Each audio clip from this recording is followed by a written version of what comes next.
A game from the StarCraft 2 ladder between myself, Singularity, the red Zerg spawning in the western location, against Addfwyn, the blue Zerg spawning in the eastern position. Now I know it's been a little while since I actually brought a game. I have to be honest, I haven't actually been playing for the past few months, so my game might be a little rusty here. Bear with me as I'm gonna start learning some of the mistakes I used to make and hopefully not make them too much anymore. And hopefully these slowdowns will only be temporary. So anyhow, the map here is Shattered Temple. As you may know, if you remember Lost Temple, it's pretty much the same map except that the middle area is changed and the island is no longer really an island. Now you can actually get there through these rocks here. Now, when scouting here, completely on a fluke, I went straight cross position. I still am not even sure why I did that. It was completely unintentional at first, but it ended up yielding rather nicely. We have a cross spawn location here, and I knew that he wasn't down at the southern location because the Overlord got there. He probably knew where I was when he saw this Overlord, however. Knew right away that it was a cross spawn, which means that normally an economic game is a safe bet.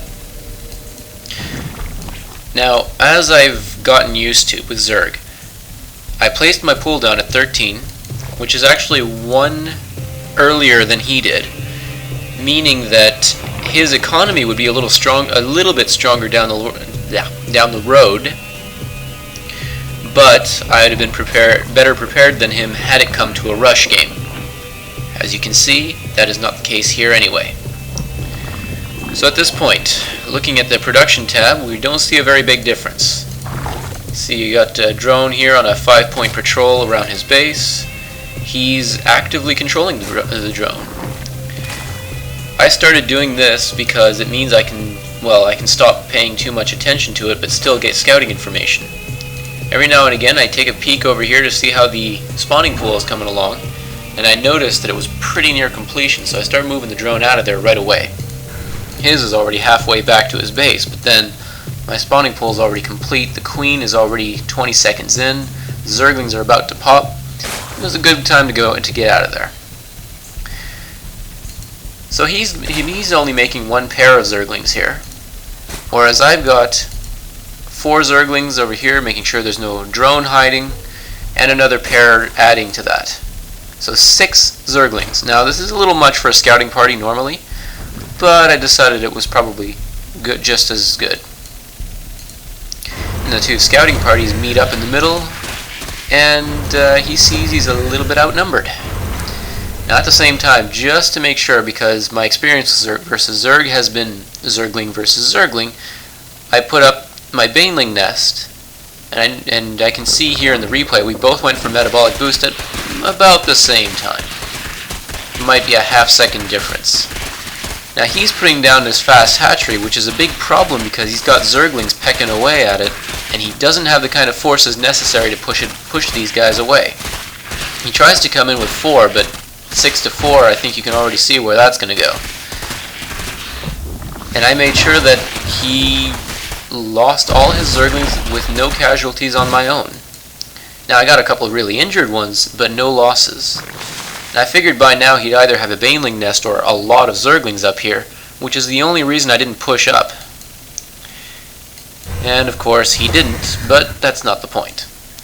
Now I've got a few more Zerglings reinforcing, and I'm bringing up a Baneling. The idea is I figure he's got a lot of Zerglings in production or set up. I don't know whether he has a roach warren or not, but I assume that by now he would not have roaches anyway. So the way I figured it, first I figured if they're all camping here, I'll send the Baneling up first. And then a thought occurred to me right about here. 2 Banelings is enough to kill a worker. I figured I could sneak the 2 Banelings in to his mineral line right here.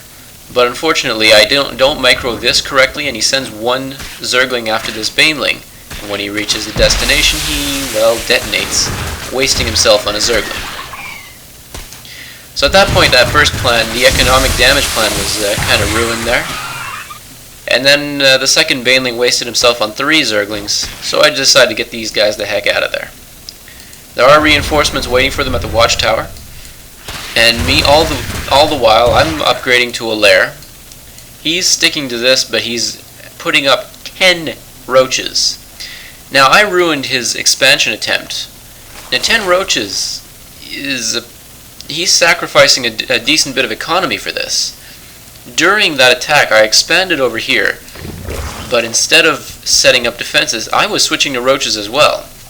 But instead of setting up defenses, I decided to go for the economic plan, which is to say I decided to drone up gradually, and then suddenly at the very end. Now I wasn't paying attention to the center as of about now. So this is going on, I'm not paying attention. I don't notice that these are not Zerglings. These are a bunch of roaches. And as soon as I see this, I'm thinking, oh, I just put up a bunch of drones about 10 seconds ago. Not good. So I don't have the resources to actually fight back against this. I'm trying to make a spine crawler as quickly as I can. I don't think to move these drones back up here in the main, and I let these ones finish up. Now 4 roaches against 10 roaches, I'm sure you need no explanation on who will win that one. Really, at this point, I called it wrong. He went heavy roaches. I should have made more military and had a couple spine crawlers waiting for him when he got here. But I didn't. And as you can see, that's not likely to end very well for me. Now I'm trying to micro, but I keep missing the target, which is why I end up losing the roaches without actually killing a single one of these. Now 2 of them are very badly injured, and I am able to focus them down with the spine crawler, as you can see right there, but that's not enough to kill them all. This is actually a really good response, and he expanded during this time, and he's continuing to send roaches, roach after roach after roach. Now in response to the early pressure I put on him, this is actually a very good move, because, well, in the situation I was in, I felt I was on top, so naturally I ended up droning up, and it ended up costing me in the end. And when the last of the military falls, I wish I state the good game, and I'm out of there. So now what could I have done? I could have put up a couple more these spine crawlers earlier on, and I could have had more roaches instead of those drones that I built. He really didn't have much in terms of harvesters. Now I don't know if I brought this up at the beginning, but there were actually 18 harvesters before I put down the 2 spine crawlers, and that was with me not really paying that much attention to macro. I could have probably gotten away with getting 20 total, and then made nothing but roaches. The expansion can wait. Saturating the expansion can wait, because the immediate pressure needs to be dealt with first. And in that situation, he would have been in a lot more trouble than he really was, because he would have been behind his economy would have been behind. He would have been pushed back out of my base, which means he no longer would have pressure, and then he'd end up in a situation where his army is smaller and his economy is smaller, which means he naturally would not be able to win that game. So that's the end of this game. I'm going to have another one pretty soon, so thanks for watching, and I hope you enjoyed it.